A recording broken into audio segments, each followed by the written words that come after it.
Chicago for this Wednesday night WNBA tilt between the Chicago Sky and the Indiana Fever.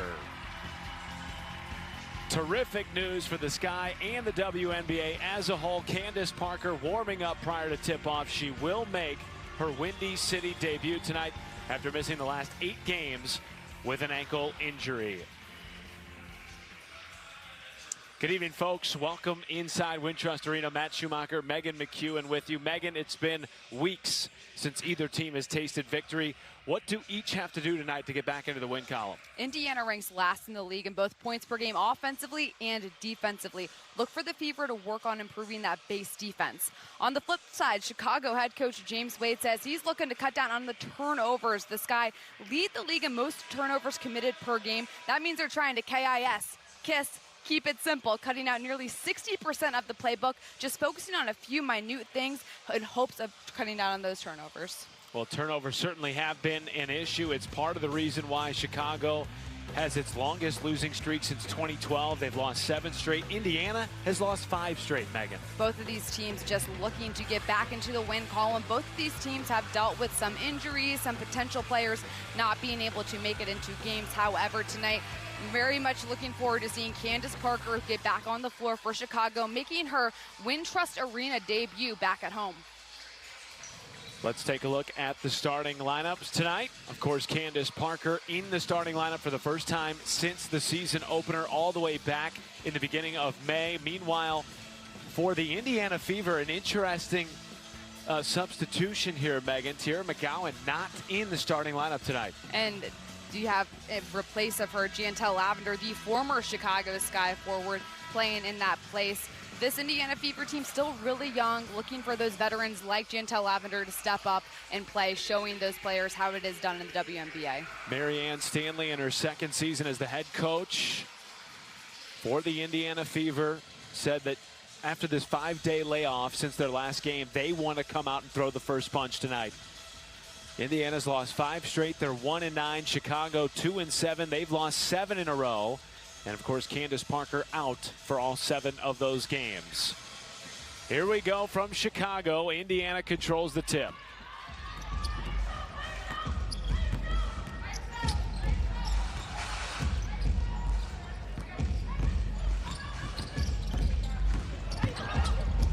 Danielle Robinson running the point for Indiana. And right away, Copper to the dish. Candace Parker showing why she's so valuable at her height, 6'5". She's a point forward, able to take the ball down. Kalia Copper makes the read, gets to the basket. Did the Sky miss her? I think yes. Look at her playing point guard. Copper getting up, what she does best, getting into those passing lanes, slashing to the basket on offense. Indiana coming off a 4-game West Coast road trip. They were outscored 400-291. Playing some really tough teams, though. The Aces twice, the Storm, and the Sparks. 8 total days on the road for Indiana. Parker driving, had it ripped away by Jessica Breland.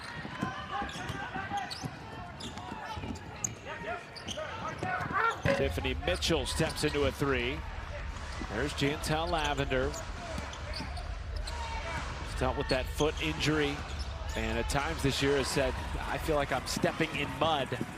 But she's excited to be back playing in Chicago against her former teammates. And she said, you know, Megan, she was shocked when she found out she was being traded to Indiana. It was part of a move that was really necessary from a salary cap perspective. Loved her time here in Chicago. How about that take from Diamond DeShields? And a chance at the 3-piece. DeShields glides through the air so effortlessly, just kissing it right over the top of the rim, off the inbounds play. Great screen by Dolson, staying set. DeShields avoiding that charge happening, coming over and just staying in her space in order to finish. James Wade, the Chicago Sky GM and head coach, feels like his team is in a good place in spite of the 7-game skid. Had the entire team over for dinner, a little barbecue at the Wade household earlier this week, and it was just an opportunity to recommit to their standards. Everyone on the team got a chance to talk. And he said he felt like it was really cool to see them come together outside of Wintrust Arena. Wade called it ceremonial. Keep in mind, this Chicago Sky team was picked as one of the favorites to win the league and going on this 7-game losing streak. Granted, dealing with a lot of injuries, players having to leave for representing their country in the Olympics coming up. So haven't had a chance to really gel and mesh together. So just a good way to get back on track as Chantel Lavender knocks down the 3.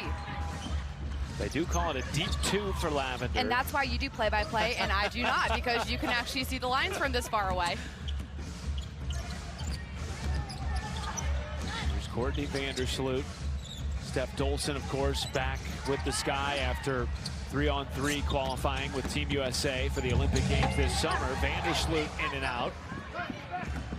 To your point about players missing for national team duties, Megan, plus injuries, I mean, this has been a revolving door roster for the Sky. Natasha Mack was signed, waived, then signed again before the game tonight. And because that revolving door situation Chicago's had to deal with, that's why they're trying to keep things simple on the offensive side of the ball, focusing on just little things that are easy for everybody to recognize and work off of. There's Jessica Breland. A lot of contact, no call. Back the other way we go. Copper on the thread from Candace Parker. Thread the needle. How about the bounce pass from nearly half court? Parker's vision leading Copper to the rack. One of the league's best passers throughout her career. Certainly the Sky have missed her. It's a team that has averaged just 75 points per game this season after they were one of the most potent offenses in the league last year. And likewise for Indiana, these teams mirror each other in a lot of ways, Megan, in terms of the mistakes that have been made, the things that have led to losses. The big difference, though, Indiana is very young, and Chicago has expectations to win a title this year. Candace Parker brings that veteran leadership and ability on the floor to do things just like that.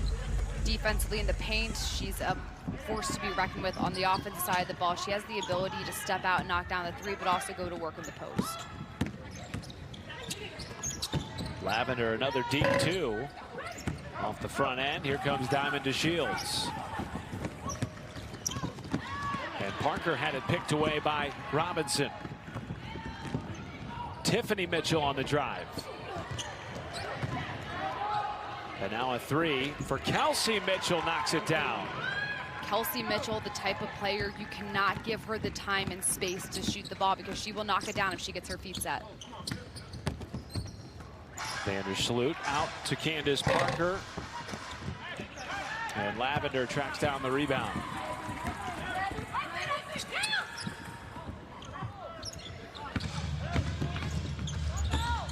Mitchell, defended by Copper, got the better of her that time.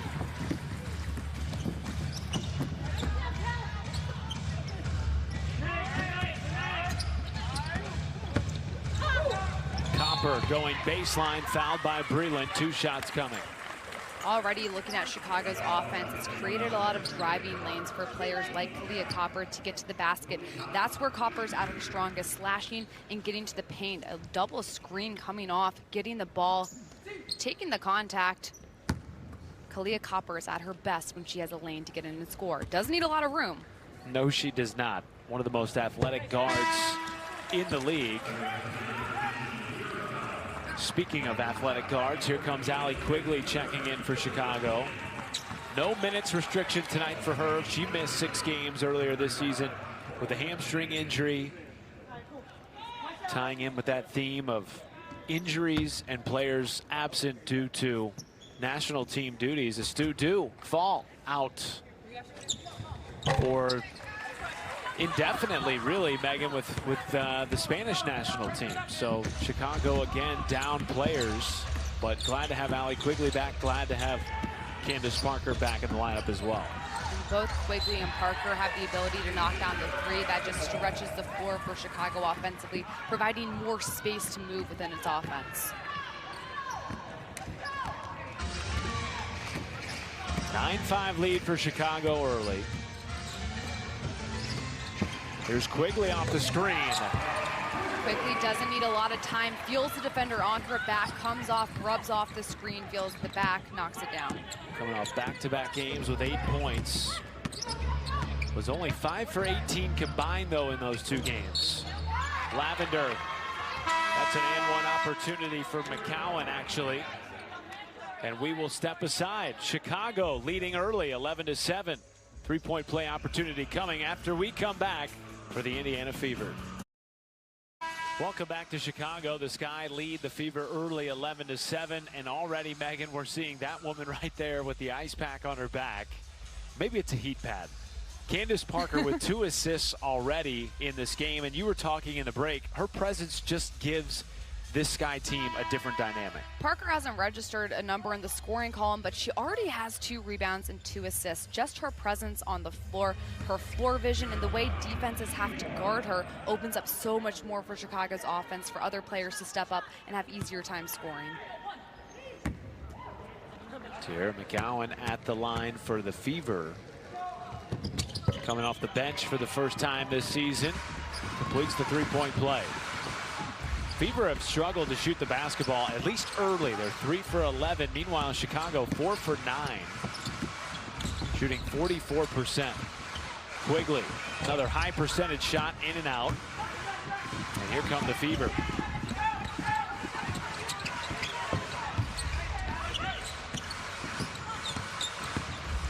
Allen trying to go baseline on DeShields.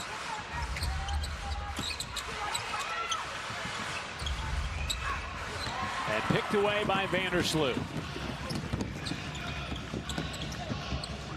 DeShields trailing. That's a 3. Deep 2.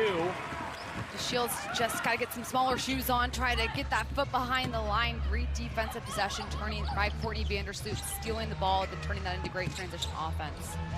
And a deep 2 the other way from Jantown Lavender. Lavender with the ability to step out and knock down those long-range jumpers only opens things up offensively for Indiana, but she's been the main source of scoring so far for the Fever. Here's Steph Dolson, and rattles it home, her first points of the contest. Chicago's movement without the ball has been really solid so far in this first quarter, getting players wide open in positions to score that high percentage area. Mitchell drops Vandersloot, gives it up to Lavender.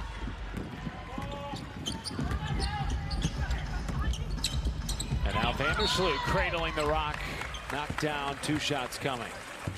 Vandersloot making really good decisions of when to pass the ball, then when to keep it for herself and drive to the basket and go. Coming down this offensive possession, doesn't even use a screen, but beats Mitchell off the bounce and is able to absorb contact from the secondary defender coming over. She's as durable as they come in this league, making her 95th consecutive start, dating back to 2018. Of course, was a WNBA first-team selection the last 2 years. Ruthie Hebert checking in for the Sky as Dolson heads to the bench. Hebert has been phenomenal in her sophomore campaign in the WNBA.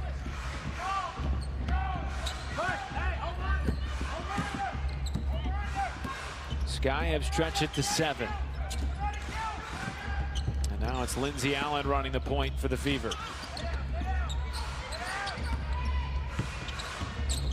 Vivians to McCowan. And an offensive foul called against Tierra McCowan. Chicago had 3 white jerseys in the paint on that defensive possession. Indiana trying to dump the ball inside to 6'7" Tierra McCowan. DeShields in the right position, taking the contact, getting the charge called.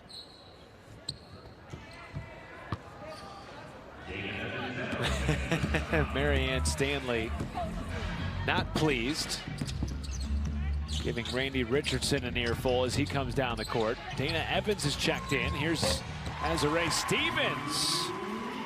Stevens has been shooting the ball really well from 3 so far this season, 46% from beyond the arc. The ability to step out, knock down at 6'6" for Stevens, spread that floor on offense. She's another player too, Megan, who's dealt with just a basket load of injuries over the last couple of seasons. Had the foot surgery in 2019, the knee injury in 2020, which required off-season surgery. And she is on a minutes restriction tonight for Chicago, but James Wade said, don't be surprised if we test that a little bit. As a coach, you're paying attention to a lot of different things you're in charge. Sometimes you're not quite keeping track of how many minutes. You have to have the trainer remind you. Coach Wade joking, sometimes he makes a slow walk. It's a long way to get to the scores table to try to sub someone out on a minute's restriction. Home run pass from DeShields, and Stevens draws the foul in transition. That'll go against Victoria Vivians. Looking like an open field on the football field, that pass. There's been a lot of long passes in this game for Chicago. A couple of them from Candace Parker. Now that one from Diamond DeShields. And James Wade, you talked about it, Megan. He just wants his team to keep it simple, to get back to the basics, to run in transition, utilize that athleticism, and not overthink it. Here's Hebert popping out. Nothing but nylon. Multiple jumpers made right in that free throw line area. The floor spacing is so good for Chicago right now. Players seem to have a lot of confidence going so far in this first quarter. Backdoor cut. Missed everything. Vivians off the mark.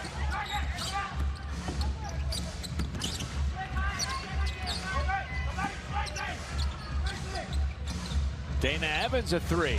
Why not? From the top of the arc. Saw her do that a lot at Louisville throughout her college career, knocking it down with confidence, feet squared up as she comes and gets the pivot foot set. And with the largest lead of the game for Chicago, Marianne Stanley calls a timeout. It's 25-10, and Dana Evans puts an exclamation point on a big run for the Sky. Chicago's offense has started to really slow down in a good way for them. Dana Evans coming to get a pass to continue the offense. She has enough range and space to get the shot off, comes off, feet set, shoulders squared up to the basket. She has the ability to knock it down from that range. First points in a Chicago Sky uniform.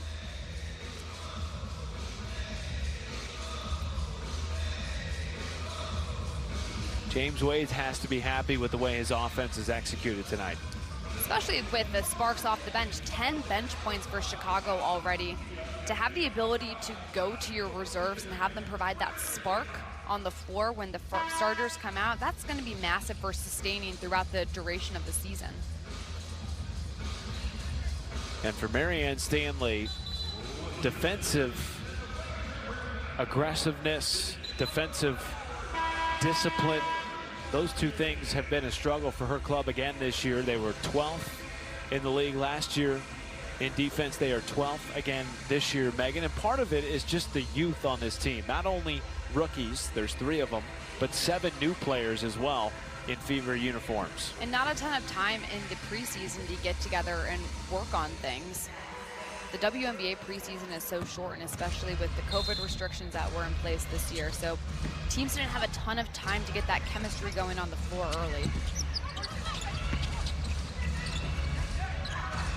Here's Lavender. That's a deep 2. Chantel Lavender has been the bright spot for Indiana. Already 9 points on 3 of 6 to go along with 3 rebounds. Lavender's been affected in the pick and pop. She's going to pop out, and she's been wide open multiple times. Now she scoops up the loose ball.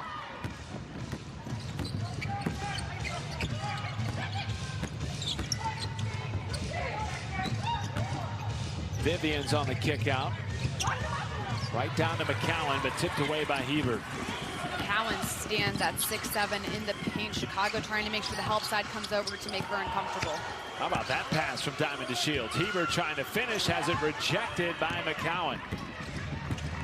6'7", they're going to reject the ball a lot of times on the defensive side, man.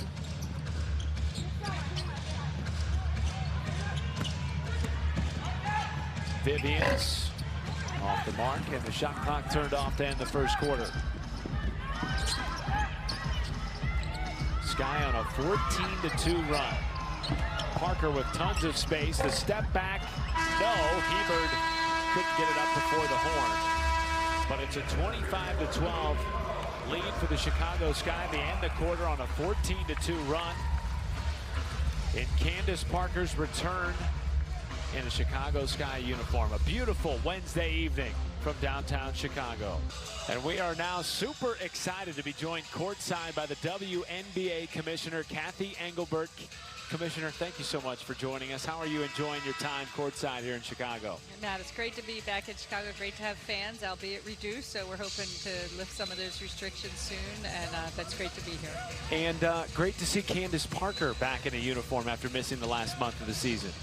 Yeah, obviously Candace was, a great free agent transaction for Chicago this year. And, as part of collective bargaining, that's what we wanted to happen. A lot of conversation, a lot of excitement around bringing Candace back home, bringing other players, trades and free agency signings. So that was all part of lifting the profile of these players, having their stories told, and we're really excited that Candace is back. And speaking of the excitement and lifting up these players, viewership ratings are up more than 70% right now and growing amongst the WNBA. What is the reason for this positive viewership? Yeah, I think it's the stories that are being told. It's the amazing play on the court, of course. So all kudos to the players. Their strong social justice platform and voice last year in the Wubble and coming into this season. And really just, I think women's sports is having an entire lift coming off the NCAA Women's March Madness tournament and into the WNBA season. A great draft we had this year of some great players coming out of college and globally. So we're globalizing our game. We're growing our fans. We worked really hard last season on our digital engagement of fans through our Tap to Cheer app. So we still have a lot of work to do and a lot of transformation to do, but everything's pointing north as far as growing the game, growing our fan base, and giving the fans and bringing in new fans through, again, a second screen experience. With all that being said, how do you continue this positive momentum surrounding viewership? Yeah, you really have to continue fan engagement. You think about fans haven't been in stadiums and arenas in a long time, and now as the economy's opening up, as cities are opening up, and state and local restrictions are being lifted, mask requirements. I know not here in Chicago. I have mine right here, but I took it off for the interview. But it's definitely, we're going to start to see the ability to bring fans in, and we've been doing a lot of evaluating of our fan data. That's what digital does for you. It gives you data, and we skew younger, digital native, we skew more women, we skew more diverse, and now we can really target our marketing campaigns to bring in new fans. Commissioner, obviously for most fans, they know this is the 25th anniversary of the WNBA. It's the longest women's professional sports league going here in the United States by double. What do you attribute that to? Well, first, when it was first started by David Stern and Val Ackerman and Rick Welts, and we have Val and Rick on our 25th anniversary advisory council, along with some legends and players of the past. And, I attribute it to, coming off the '96 Olympics, the popularity of this game. There are 6 million young women, young girls who play the sport in the U.S. between the ages of 8 and 18, and they need these role models. And so just 25th anniversary, staying around. The NBA has been a huge advocate. NBA players have been huge advocates. You saw the Orange Hoodie campaign last year. And so there's so much more we can do to continue it, but I'm so proud of this league, and I came in 23 years in. I've only been with the league about 2 years now, but so much hard work has been done before I got here, and I'm very proud of what these players stand for today. A 25-year legacy for this league. Only 144 players, 12 players on 12 teams. What does the landscape for expansion look like in this sport? Yeah, Megan, it's a really good question. We're in this multi-dimensional transformation of the league.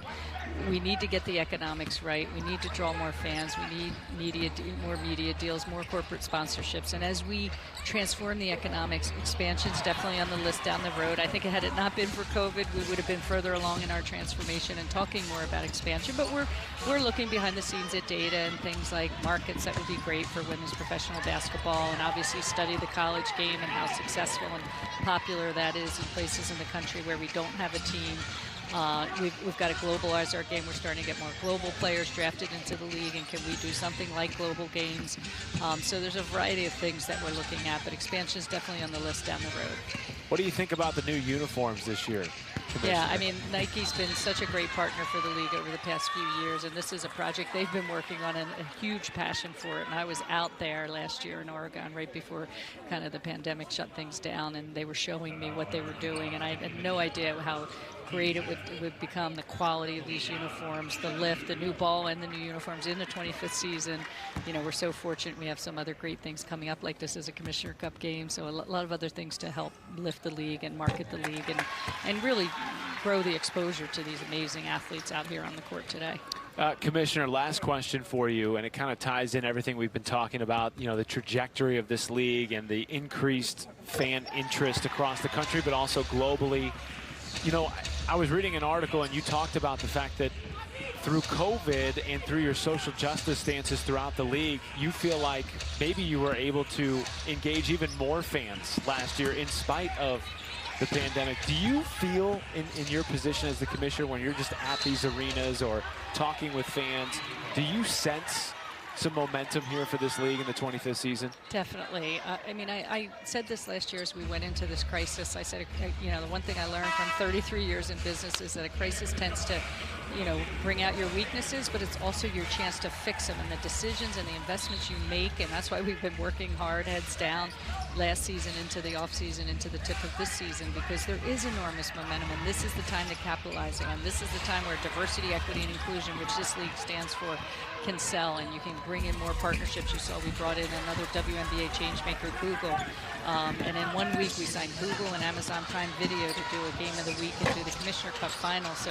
you know, 2 big tech companies. So yes, the momentum is unmistakable. We have to capitalize on it, but we have to continue to invest and make sure that we are growing our fan base at the same time, getting more fans in seats when it's safe to do so, and we can open up capacity. And that's all the things we're working on right now, so that as we lead into the Olympic break this year and coming off the Olympic break, we have a strong push to the WNBA playoffs.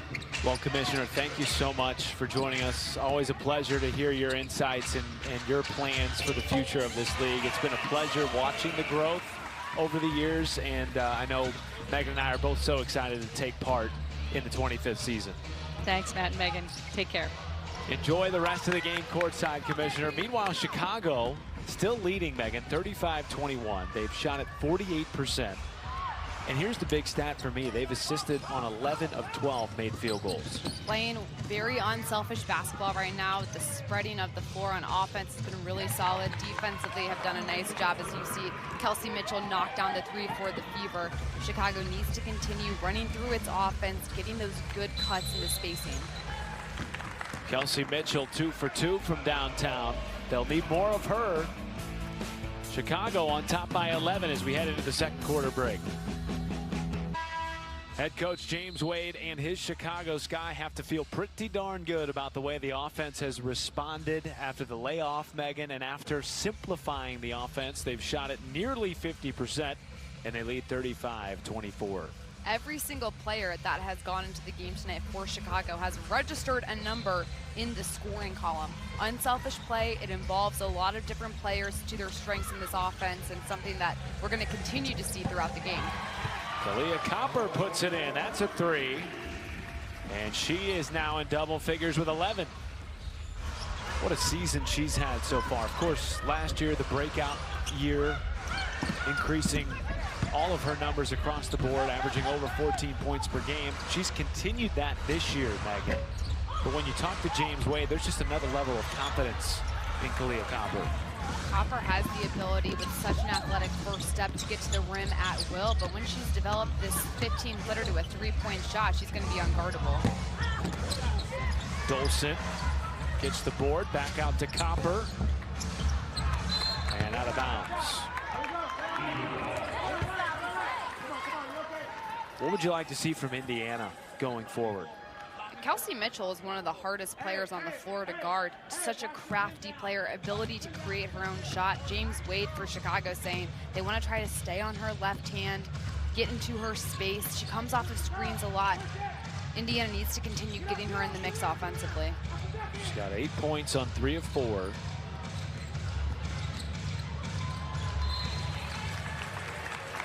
And Indiana turnover gives it back to Chicago.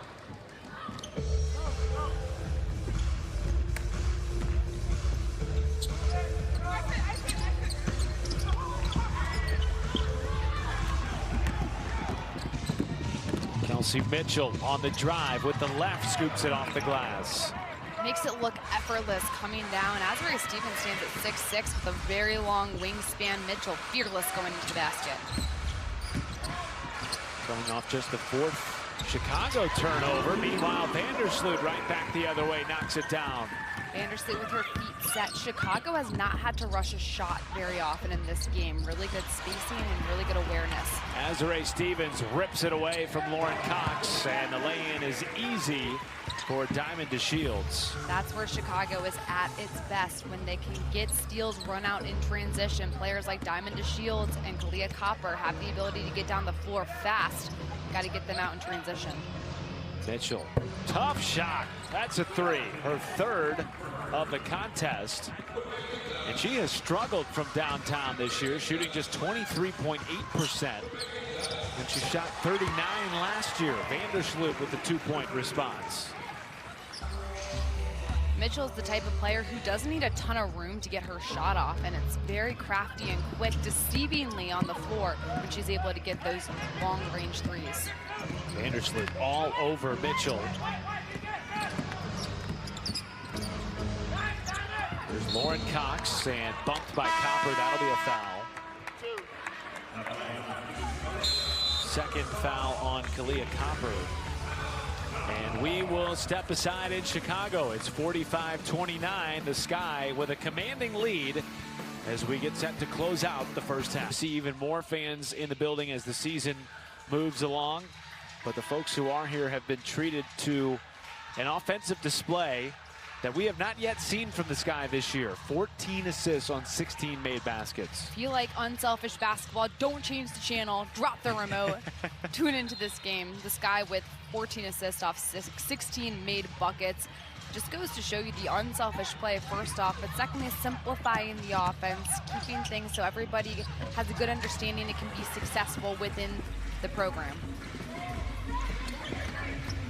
Here's Diamond DeShields through traffic, rims out. Rebound Lauren Cox. Here comes Danielle Robinson. Underneath, and an and one opportunity for Tiffany Mitchell. Indiana doing a nice job getting back in transition offense. Tiffany Mitchell getting down the floor, getting right behind Allie Quigley, beating her off the dribble, then maintaining the strength and balance to finish while absorbing contact.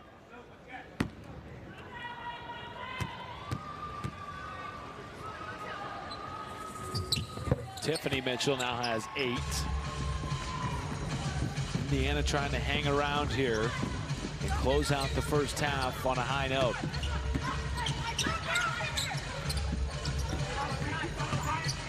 Vandersloot on the pull-up. She has been so good from that side of the floor tonight. Vandersloot now with 9 points. One of the best shooters in this league, no doubt about it. She's got a tall task tonight on the other side of the floor, defending Kelsey Mitchell, who rolls it down with the left hand. Mitchell stands at 5'8", just taking Vandersloot down to the post like she's big, going to work. Mitchell, a crafty player, can score at any spot on the floor. Here's Azurá Stevens with the footwork. Great, solid footwork, really light on her feet as she goes from one side of the basket to the other for the drop. Azurá Stevens will be the subject of our halftime feature later on tonight. Lavender, Kelsey Mitchell, no. Lavender on the putback, yes. One area Chicago has struggled this year is offensive rebounding on the defensive side of the ball. Lavender making them pay, has to box out for your Chicago. And meanwhile, for Indiana, that's probably been the best area for their team, has been rebounding. It's been the one bright spot for a team that's struggled to shoot from three. They've struggled to defend. This Fever team has a lot of size between Tiara McCowan at 6'7", Jantel Lavender at 6'4", Jessica Breland at 6'2". They have the ability to show some length in the paint. Just haven't been able to connect on all cylinders for this team. But if Kelsey Mitchell keeps hitting shots like that, it's hard to guard. She is perfect from downtown, 4 for 4. And just like that, it's back to 10. Extra pass to DeShields. Baseline drive with a fadeaway, knocks it down. DeShields playing with so much confidence right now, taking it, ripping it baseline, going against the big down low Jantel Lavender, who had a hand up, could have blocked it, but DeShields keeps with the shot to finish. Jantel said there's no bad blood between me and Chicago. I love my former teammates. They love me. they were as shocked as I was when we found out the trade was happening to send her to Indiana. But she is excited to be back on the same floor with some of her former teammates. Tipped around, Hebert comes up with it. And now Vandersloot dribbling out of the double team. To Shields. Off the back iron. Shot clock turned off to end the half.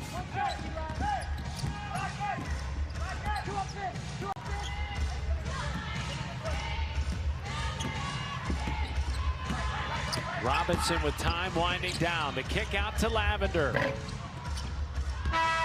end the first half. Chicago on top 51-39.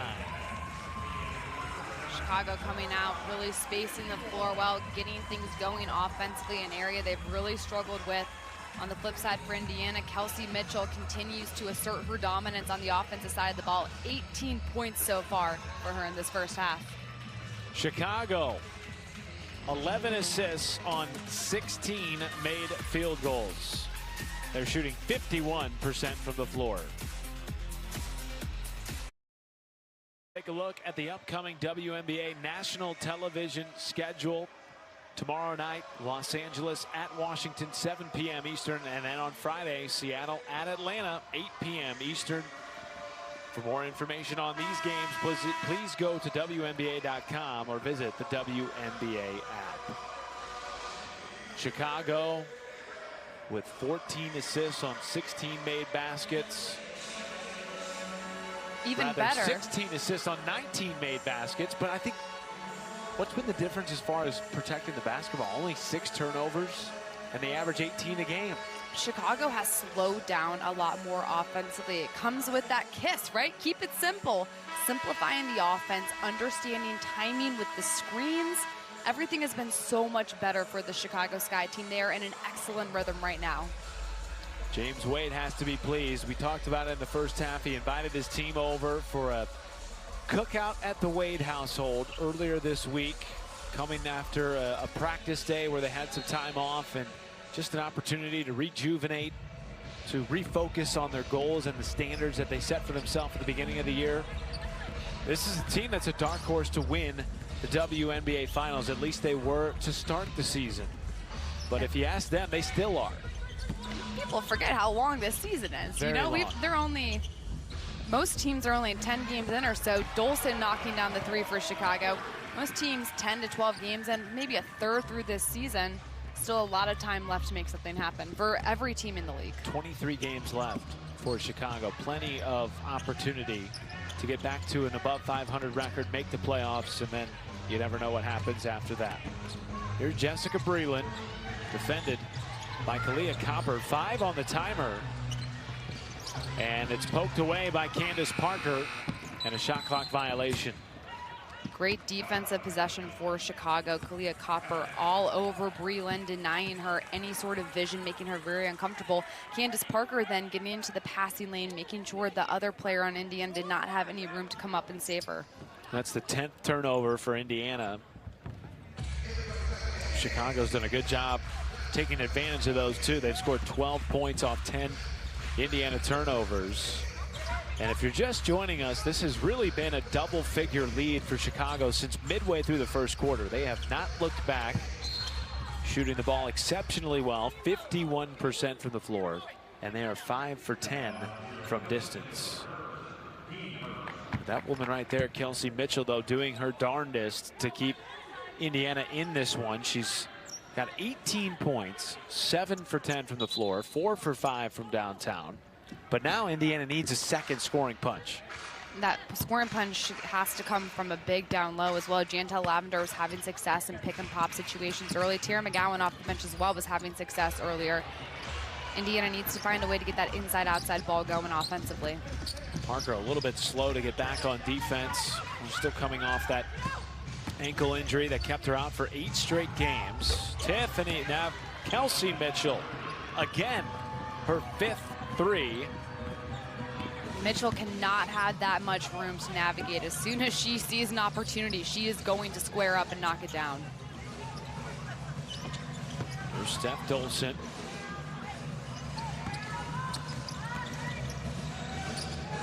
5 on the timer for Chicago. Dolson steps back on Lavender and missed everything. Back to Indiana. Indiana with a nice defensive possession, not allowing the Chicago move at will as much on that defensive side.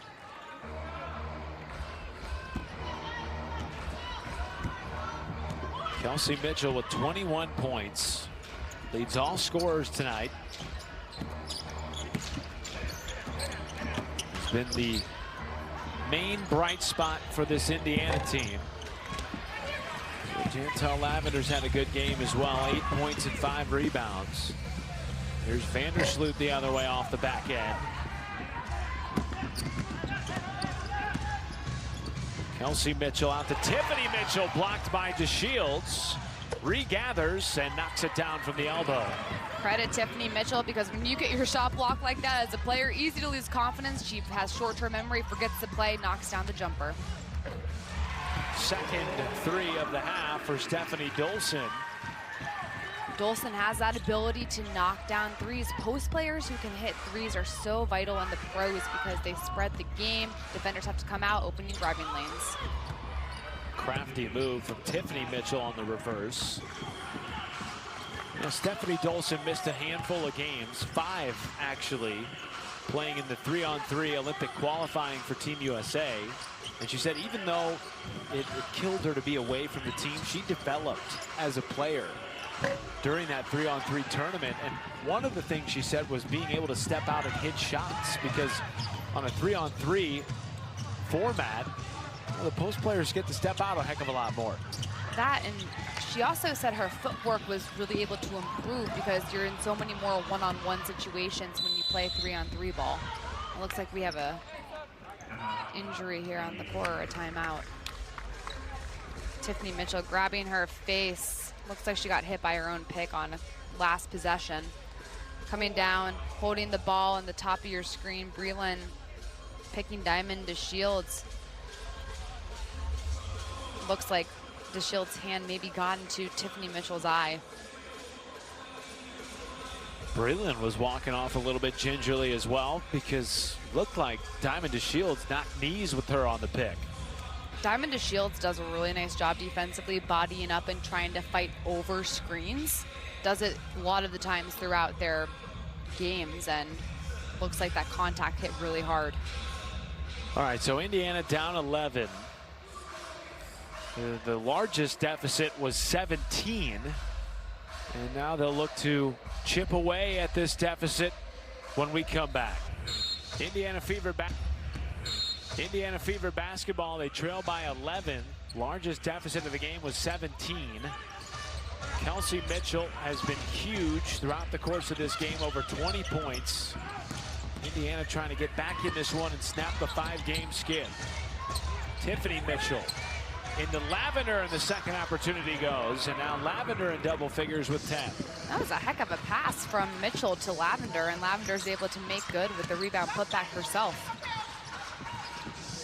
Back to single digits for the first time since midway through the first quarter. Steph Dolson fouled, and it'll go against Kelsey Mitchell. Mitchell trying to second. Mitchell trying to stay aggressive on Kalia Copper, bodying up, trying to fight over the screen, prevent any sort of handoff situation for Chicago to go into its 2-man game. Kelsey Mitchell has been spectacular tonight, particularly from beyond the arc, 5 of 6. Speaking of beyond the arc, Allie Quigley getting involved in the action. Quigley has the unbelievable ability to quickly set her feet and let it launch no matter how a screen goes her way. Missed those 6 games due to the hamstring injury. Just recently came off the minutes restriction. Tiffany Mitchell was 6. And another beautiful shuffle pass down to Jessica Breland. Tiffany Mitchell doing it in a multitude of ways tonight. A couple of mismatches happen on that possession for Indiana, for Chicago, and Fever able to capitalize. And a foul off the ball. It'll go against Indiana. And that is Kelsey Mitchell's 3rd. So back-to-back sort of ticky-tacky fouls for Kelsey Mitchell. Marianne Stanley feeling better about how her team has played in the second half, that's for sure. And a foul on Quigley on the rebound attempt. Indiana has had a lot of success on the offensive side of the ball when they can get the ball into the paint, those touches, creating chaos and broken plays. Indiana's been able to capitalize multiple times in this third quarter. Fewest points per game in the league this year, Indiana just under 75 a game. And Chicago right there with them, second fewest points at just under 76 per game. But tonight both offenses have been much better. And I think part of that, Megan, and I'm curious to get your thoughts, I think part of that is they finally had a second to breathe. Indiana played 10 games in 21 days. That's the most in the WNBA, including an 8-day road trip out west. They've had now 5 days between games to just reset and rejuvenate. Had a really front-heavy schedule to start out and had to travel a lot as well. So exactly, have time to rejuvenate, to practice, to learn each other's tendencies just a little bit more in a more casual setting as Robinson gets the layup to go. It's benefited this Indiana team. And it's an Indiana team that is not all that familiar with one another. There's 7 new faces on the roster, including 3 rookies. So youth certainly playing a factor in the early season struggles for this Indiana team. But they have gotten it to 8 here in Chicago. 5 on the timer, Dolson a 3. And missed it all.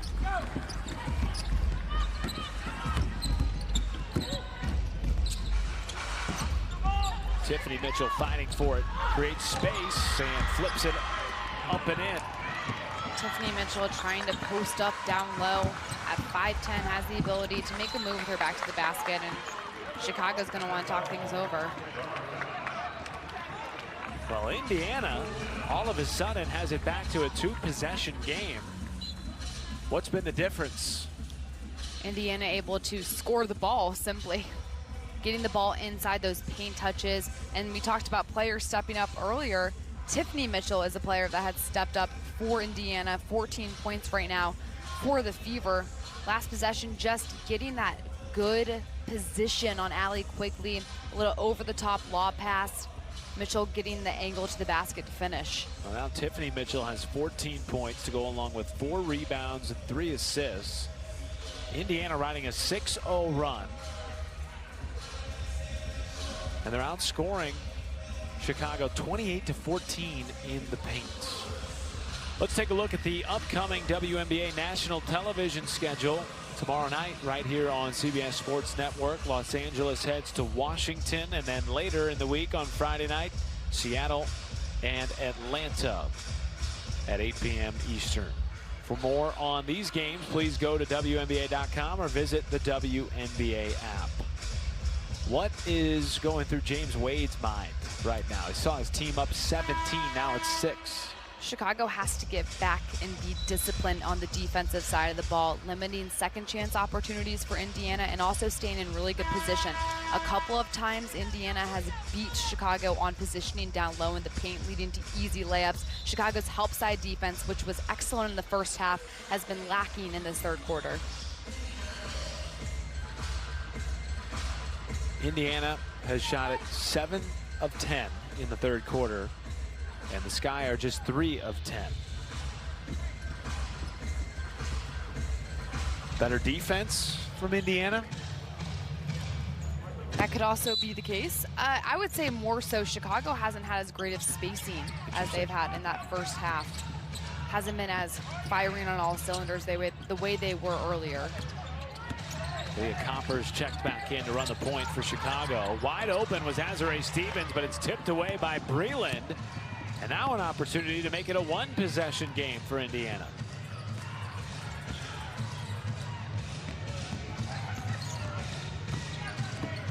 Kelsey Mitchell. Tough shot, rattled off the back end. Wide open, Courtney Vandersloot in and out. Ruthie Hebert wins it back for the Sky. And now 10 on the timer for Chicago. Hebert spinning. couple of tough misses in the paint for Chicago on that trip. Those are the types of possessions Chicago has to capitalize on. Ruthie Hebert got 6'4", got switched on to Kelsey Mitchell at 5'8". Has to take advantage of the size mismatch. Great feed from Vandersloot, but Copper couldn't finish. She was well defended underneath by Jessica Breland, who's had an outstanding night on the defensive side. 3 blocks and 3 steals for Breland. Excellent timing on the block as well for Breland. Indiana really able to capitalize on the points in the paint at the moment. Tiffany Mitchell fouled by Hebert, and she will get 2 shots at the free throw line. Indiana's only shot 3 free throws in this game, and Chicago's only shot 9. Both teams are 100%. Well, it's an interesting point. At the moment, Indiana with 28 points in the paint. They've had a lot of success when they can get into that high percentage range. A lot of those have come off of second chance opportunities. They have 9 second chance points off of 7 offensive rebounds. An area where Chicago has struggled is boxing out defensively and allowing those second chance opportunities to happen through offensive rebounding. And as we talked about in the first half, rebounding has been the strength of this Indiana team. It's been a tale of 2 parts through the first 10 games of the season for Indiana. They've lost the last 5 games by a whole heck of a lot. Outscored in their 4-game West Coast road trip 400 to 291. But the first 5 games, they beat Washington, and they had leads in the 4th quarter against New York and Atlanta, but we're not able to close those out. Here's Diamond to Shields. Too long on the 3.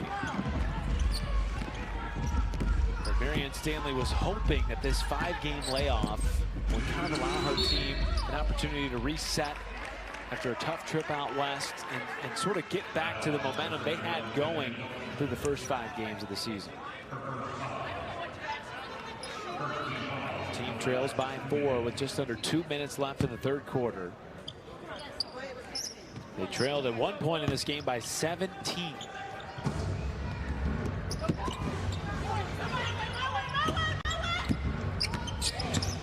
Danielle Robinson gives it back out to Lavender.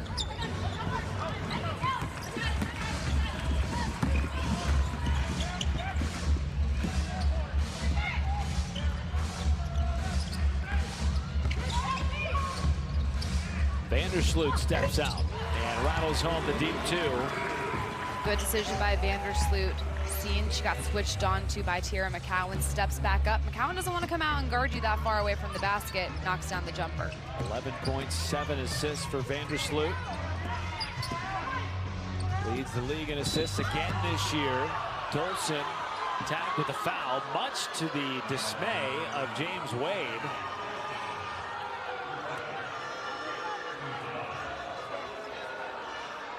Foul gets called in Stephanie Dolson, number 31 on the top of your screen, trying to get into the passing lane.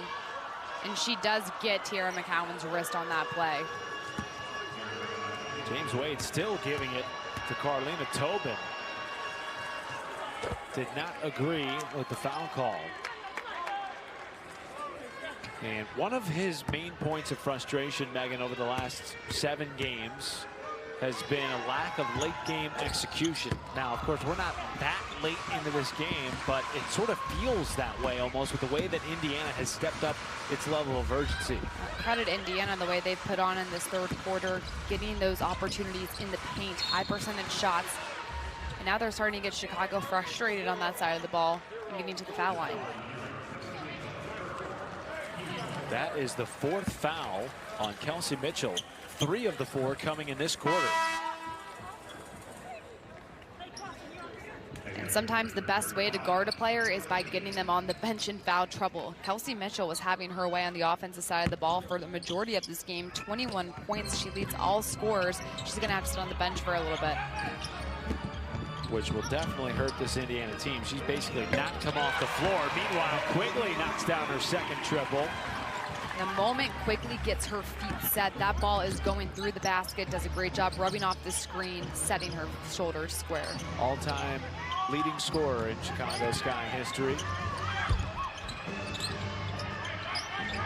Here's Tiffany Mitchell in the corner. Off the mark. Hebert skying for the rebound. and ripping it away from the bigger Jantel Lavender. And Vandersloot draws a foul in 2 shots. Vandersloot doing a great job drawing contact on that play because she went into the paint a little out of control. It didn't seem like she was going to have a shot to get a clean look at the basket. Recognizing where the defense is, speeds up, holds the ball, keeps it away from the help side defender coming over to draw contact.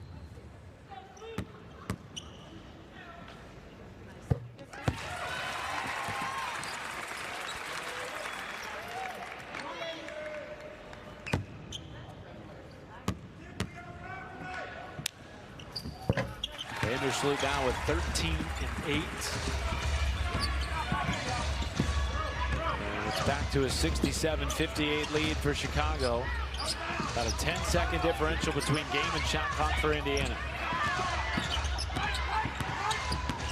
Lavender driving on Hebert, and she draws an offensive foul. Ruthie Hebert doing a great job that defensive possession, really frustrating Jantel Lavender. Lavender gets her with the arm right there. Contact is initiated by the offensive player, therefore offensive foul called.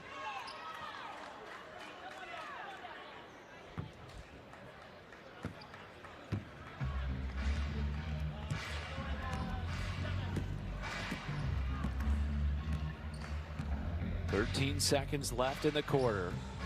Courtney Vandersloot with the rock up top. Vandersloot on the drive and lays it in. And now back the other way. Here comes Danielle Robinson, a half-court heave. And Chicago gets it back to double digits as we head to the 4th quarter. Sky on top, 69-58.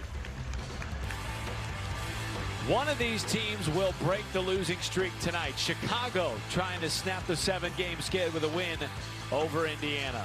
Trust Arena in downtown Chicago. Matt Schumacher and Megan McEwen with you. It's a 69-58 lead for Chicago. Megan, Indiana had it to a 6-point game largely because they have dominated in the paint in this game. 28 points in the paint versus Chicago's 16. Getting that inside-outside game generating has been really effective for the Fever. Kelsey Mitchell back on the floor with 4 fouls. Lavender a second opportunity, no. How about a third try? And that is Tierra McCowan cleaning up the glass.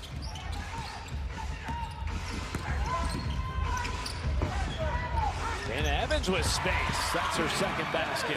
Great decision by Evans coming off. Nobody comes up to guard her on Indiana, so she just knocks it from the free throw line.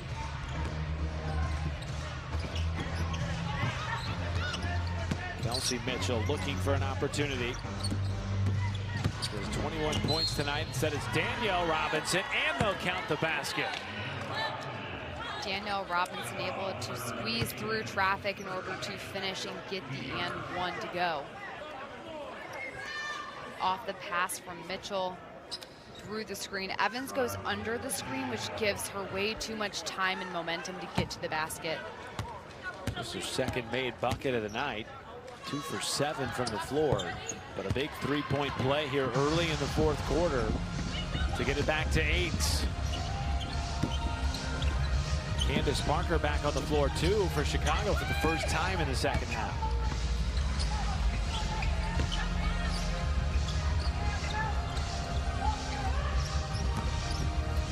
DeShields driving high off the glass, but an offensive foul is called against Diamond DeShields. Fans do not like it here in Chicago, but it looked like Tierra McCowan got hit in the throat on the drive from Diamond DeShields. DeShields taking the ball, which is what she does best, getting from one side of the floor to the other, and makes a great move towards the rim.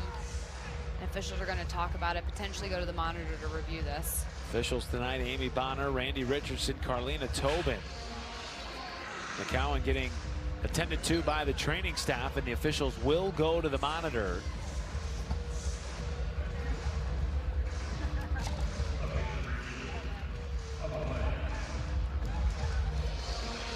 DeShields coming off the screen, going against number 15, Tierra McCowan. She extends that hand, initiates the contact with Tierra McCowan, and that's where the official sees the offensive foul called.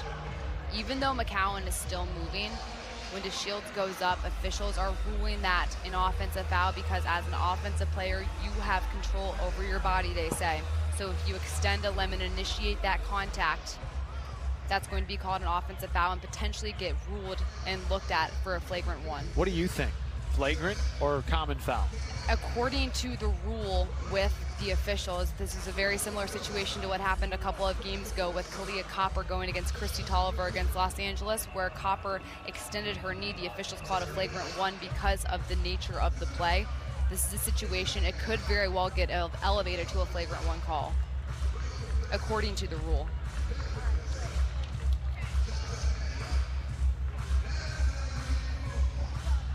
The officials still conversing as Candace Parker leads the huddle chatter for Chicago. The coach on the floor.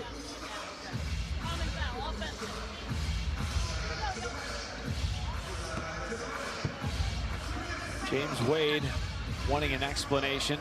Candace Parker wanting an explanation. She really is an extension of the coaching staff on the floor, which James Wade has said has been such a joy to have. One more look at it. And this ends up getting called a common foul. Again, officials really locking down this here, trying to make sure for the safety of the players that offensive players do not extend arms, even if it might look like a natural basketball movement.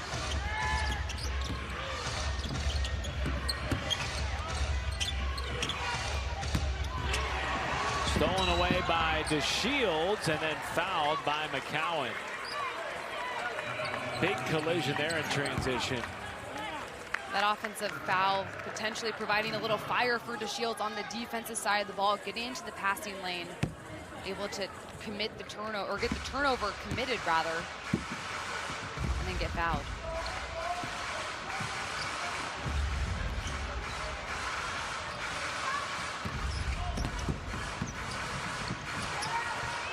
Shields looking for Dolson, had it tipped away by Kelsey Mitchell, but it'll stay on this side.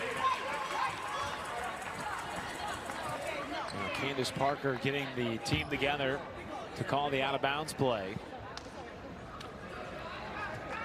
71-63 Chicago, 8:10 left in the quarter.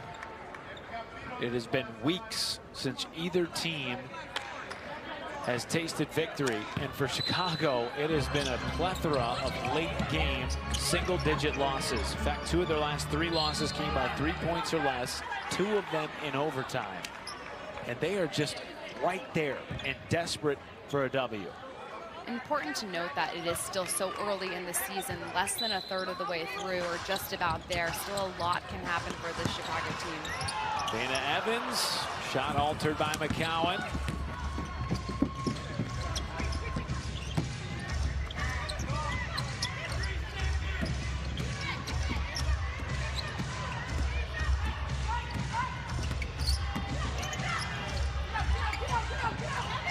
Posting up on Parker, 5 to shoot, and it's thrown out of bounds. That'll be the 14th turnover for Indiana.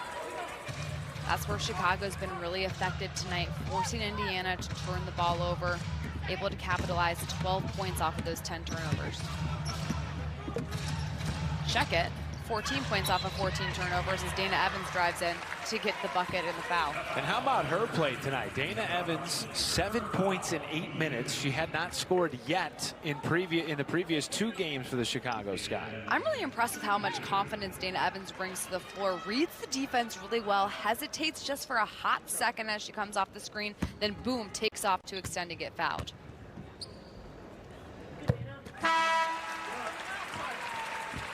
Evans, the 13th overall pick of this year's 2021 WNBA draft, was initially drafted by the Dallas Wings, then traded to the Sky for Shyla Heal. Been a good pickup for the Sky, who really, Megan, needed some depth at the point guard position, and now she does it on the defensive side with Candace Parker winning it back for Chicago. Massive, from a momentum standpoint and feel of a game, massive turnover for Chicago to be able to force right there. The defensive intensity from Dana Evans and Candace Parker makes that happen. Here's Parker off the inbound. Hand off to the Shields. Parker with a mismatch, drawing contact, leaves it short. But we'll go to the free throw line. You know, the scoring touch has not been there tonight for Candace, but nonetheless has made an impact tonight for Chicago. Massive mismatch. Tiffany Mitchell gets switched on to Candace Parker. Parker does a good job avoiding McCowan coming over to block it. Instead, absorbs the contact, waits a minute, and goes back up to get that foul called. She's only 1 for 9 from the floor, but she's added 5 rebounds, 2 assists, a block, a steal in 16 minutes. Her first game since the beginning of May, when this team opened its WNBA season in Washington and got the win over the Mystics. Chicago's won just 1 game since Candace Parker's absence. She missed 8 straight games coming into tonight.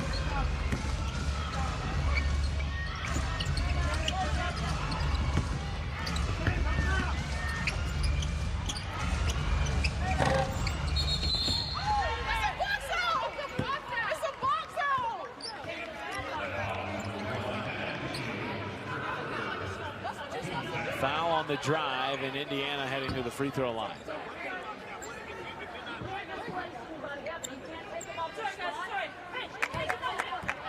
On the box out, DeShields going against McCowan down low. That to me looks like a basketball play where McCowan just lost her balance and fell to the ground. So we'll stay on this side for Indiana. 74-63. Kelsey Mitchell now defended by Diamond DeShields. Tough shot goes down, and that's another triple. Kelsey Mitchell was 6 in the game. She has 24. She also has unlimited range, baits defensive players in and just steps back to knock it down. She is the reason Indiana is still in this game with 6:43 left. Kelsey Mitchell did this all the time at Ohio State in college. Just a little hesitation, in-out dribble. The lefty making it look so smooth from beyond the arc. James Wade was in a defensive stance too on the sideline. You can put as many people on her as you want, in the game and not in the game. She's going to make you pay.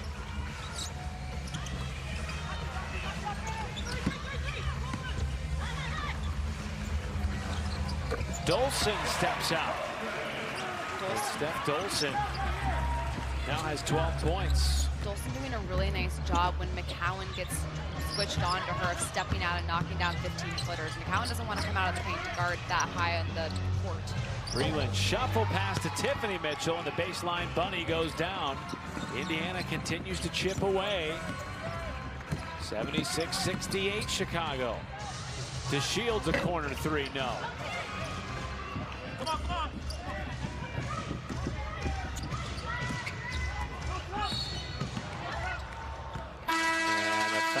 The drive will go against Kalia Copper. That is her 4th personal. Indiana hanging around. They trail at 76-68. Final 5 and change coming up next from Chicago. Candace Parker with the heat back, with the heat pack back on her back. She's played 18 minutes tonight for Chicago. 1 of 9 from the floor, but 5 rebounds, 2 assists, a block, and a steal. Meanwhile, on the other side, Indiana has just continued to claw back into this. Megan, they trailed by as many as 17 in this game. It's now 76-68. And a big reason for that, points in the paint and second chance opportunities. No rebounds in the 4th quarter for Chicago. Until then, Kalia Copper jumping up uncontested to rip it down. Well, that didn't age well, now did it? It did not. About 2 seconds. Dana Evans did a really nice job giving a breather to Courtney Vandersloot, who's now back in to run the point for Chicago. Here's Azare Stevens stepping out. Dolson rips it down, and a second chance for Chicago. Right back to Dolson, blocked initially by Breland. Second chance, no. Stevens, yes, on the putback.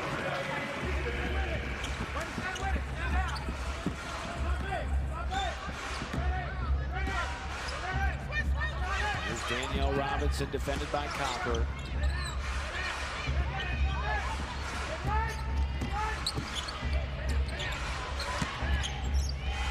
to shoot. Mitchell bumped. Weaving through traffic. Too heavy on the take. Chicago trying everything in their power to throw bodies in the way of Kelsey Mitchell that possession. Stevens, that's a three. Stevens shooting the ball with so much confidence from beyond the arc. Courtney Vandersloot nearly just tackled Stevens to the ground after making that. Like, hey, thank you for that assist again. My goodness, Chicago clicking on all cylinders as we head into the final 4 minutes of this quarter. Back in Chicago, 4:40 left in the fourth quarter. 81-68 lead for Chicago. Indiana at one point had it as close as 6 in the third quarter. But three-point shooting, partner, has been the story for Chicago tonight. A season-high 9 made threes. Much of that because of good spacing. Much of that because players like Azurá Stevens have stepped up and knocked down multiple triples, giving the Sky a lot of confidence. 45% from beyond the arc for Chicago. Rolls out of bounds with 2 seconds left on the timer, and it goes back to Chicago. And the Sky have shot it really well tonight. 46% from the floor, 45 from downtown. And it's interesting, the players that have shot it well, it's been primarily the post players. Stephanie Dolson, 2 for 3 from beyond the arc. Azurá Stevens, 2 for 3 from beyond the arc. Those players that have been able to add that, shot to their game, spreads the floor, gives Chicago so many more options offensively, rather. Tiffany Mitchell caught up Diamond DeShields. It looked like with her foot as DeShields was driving. She went down hard. Here's another look at it. Almost looks like she caught Azurá Stevens' leg.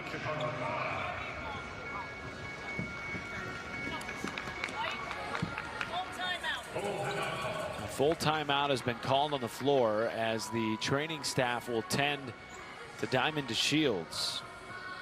It looks like DeShields just gets tripped up on that play coming off the screen. And she was hampered last season by knee and thigh injuries, only played 13 games.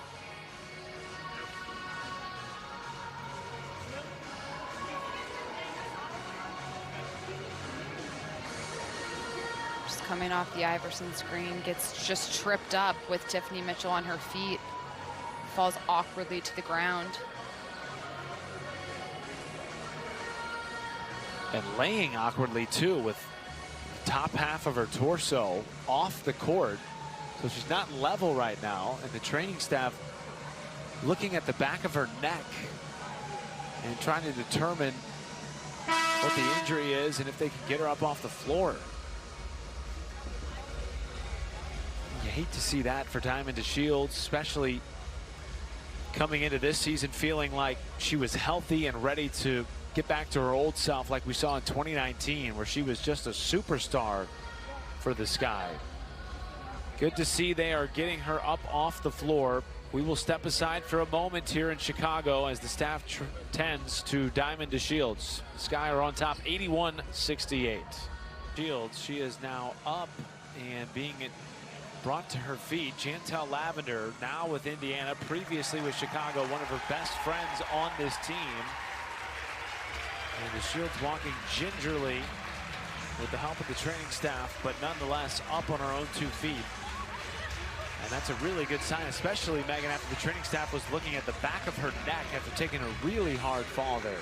Just a really scary situation for DeShields going down. She was down for a long time. The whole staff came over and finally were able to get her up and walking. Good news that she is walking.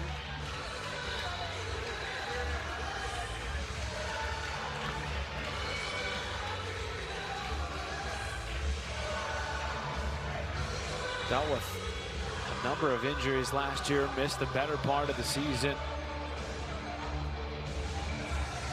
Talking with Vandersloot, Quigley, and Candace Parker as she heads off to the end of the bench. She's played a significant role in this game too. 9 points, 5 assists, 5 rebounds, and a pair of steals to go along with a block. She's been all over the floor.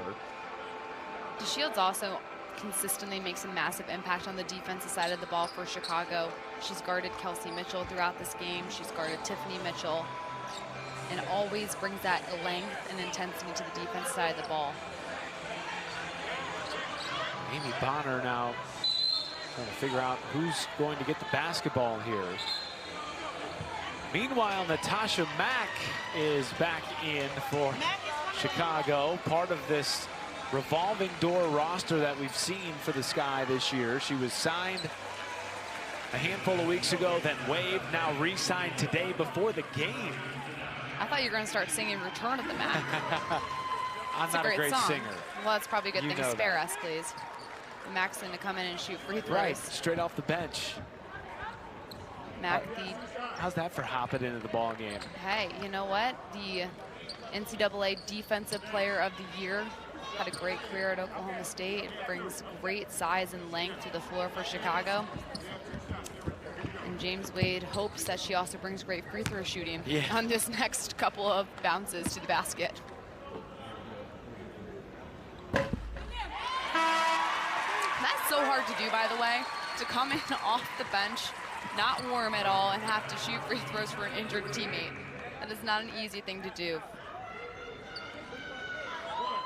She was one of 15 players on the Wooden National Player of the Year ballot. Of course, as you talked about, ended up winning that Naismith Defensive Player of the Year, was the Big 12 Player of the Year. A great story, too. Started off in the JUCO ranks before making her way to Oklahoma State and just became a star for the Cowboys. 83-68 Chicago, trying to close the door here on the Indiana Fever.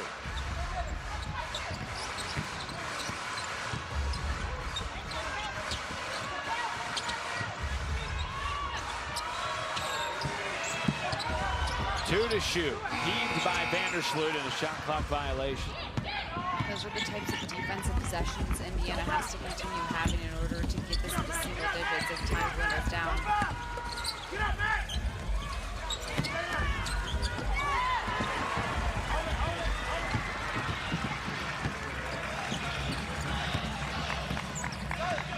17 turnovers tonight for Indiana, 10 for Chicago. Quigley falls or miss, short. And now Robinson with numbers for Indiana. And Tiffany Mitchell too heavy, but Vandersloot tagged with a foul. Vandersloot looked like she deliberately tried not to foul on that drive in, but last second stuck her hand in the cookie jar and got caught. So Tiffany Mitchell to the free throw line. She's an 85% free throw shooter this year.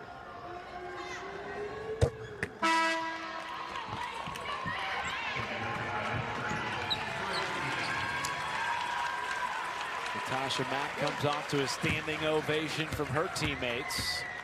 That was an efficient 1 minute, 2 points, and then made an impact on the defensive side of the ball as well, just using that length and forcing the ball to go into Kalia Copper's hands for the steal.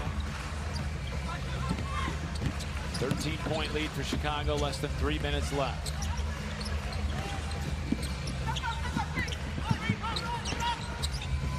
Vandersloot had it tipped away, and then Hebert crashed into by Tiffany Mitchell.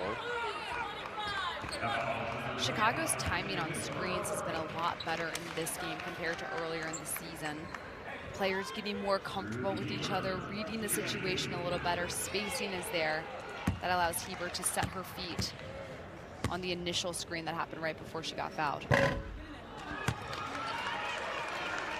Hebert with 7 rebounds tonight. That's a team high.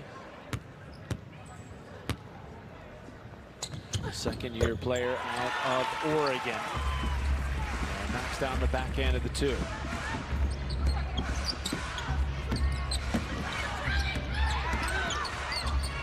Kelsey Mitchell. 6 for 9 from downtown, 24 points. She's not scored, though, since early in the 4th quarter. Kalia Copper from the corner rattles out.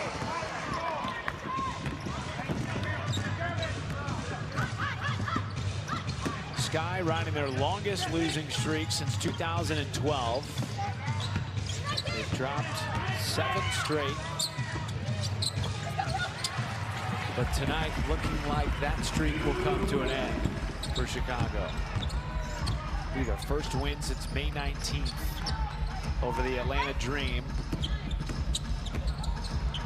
And we talked about it earlier. James Wade inviting the team over earlier this week for a team dinner. He said, I hope that's a turning point for our season, but we'll find out. Looks like it's at least a turning point for now. Sometimes teams just need that extra little bit of bonding outside of basketball. Every single day, coming into practice, training, weight room, always around the game, watching film. So to get away from the court, away from your natural setting, to still have that interaction, you can tell watching this Sky bench how much this team gets along. There's good chemistry. They laugh. They high-five each other. They're joking around. So to just have that ability and have the faith that your coach says, you know, I understand that we're not doing what we're doing right now, but we're capable of something great. So just having from the top the leadership to show that to a team is always helpful as a player. And again, this is a team, of course, they've lost 7 straight. 3 of the last 4 losses by 3 points or less, 2 of them in overtime. They had double-digit leads in back-to-back games against the Mercury in the 4th quarter before losing those games. This is a team that's been right there in spite of injuries to stars Allie Quigley, Candace Parker, and missing players like Steph Dolson or now a Stu Dufall to national team duties. Much needed win for Chicago if they can hang on here on top by 16 with 1:40 left. Breland underneath, no, second chance, that'll go. Great pass from Jantel Lavender, reading the defense, seeing Breland cut to the ball, giving her right where only Breland can catch it. And meanwhile for Indiana, this is a step in the right direction. It's not a blowout loss like they saw time and again during their West Coast trip. Much more chemistry tonight and better play offensively, especially for Indiana, shooting 40% from the floor.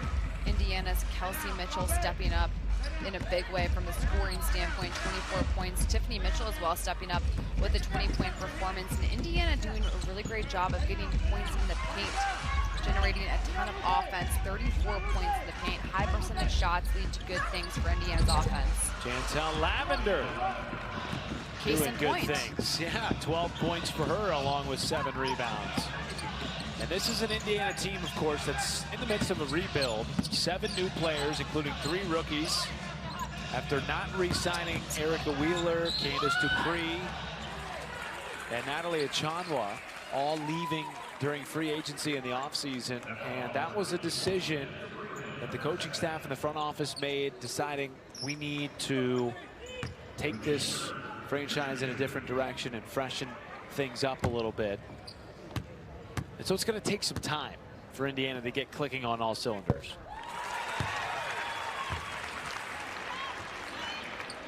Led by legendary head coach Marianne Stanley, women's basketball Hall of Famer. Been in the game a very, very long time. Philadelphia native. People don't realize how big the game of basketball in Philadelphia is and how deep it runs throughout the country. Men's and women's college basketball, NBA, WNBA. Marianne Stanley, one of Philly's finest. And she won a national championship with Old Dominion on the women's side. She has been to the mountaintop. She also won a championship in 2019 with the Washington Mystics as an assistant. So she knows how to build a winning culture. And that's what she's tasked with now in her 2nd season at Indiana. Knows how to build a winning culture not only at the college level, but also at the pro level. So multiple areas of which she can apply that knowledge and have success.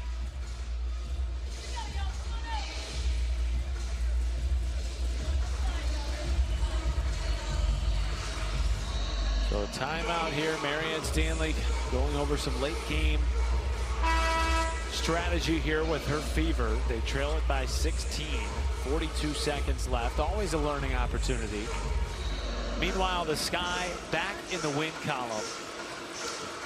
And it's a team that many, especially with the signing of Candace Parker, feel like they could contend for a WNBA championship, get back at least to the conference final. Kelsey Mitchell, the 3 is short. Dana Evans scoops it up.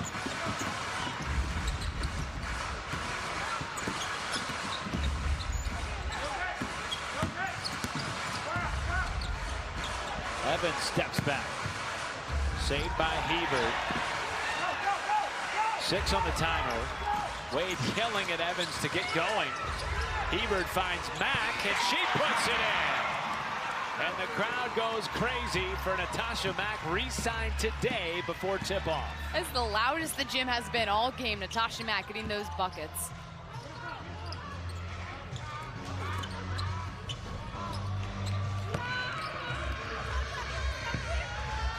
So the Sky come away with a 92-76 win over the Indiana Fever, their first W since May the 19th against the Atlanta Dream. What impressed you most about the Sky tonight? Chicago came out and stayed disciplined, not only on the offensive side of the ball, but defensively as well. On offense, the floor was spread well. Multiple players got involved. Every single player for Chicago that got into the game tonight got a bucket. Unselfish play leads to good results. 92-76, Chicago Sky. We're going to step aside and take a break for those who watched on CBS Sports Network. Coming up next is We Need to Talk.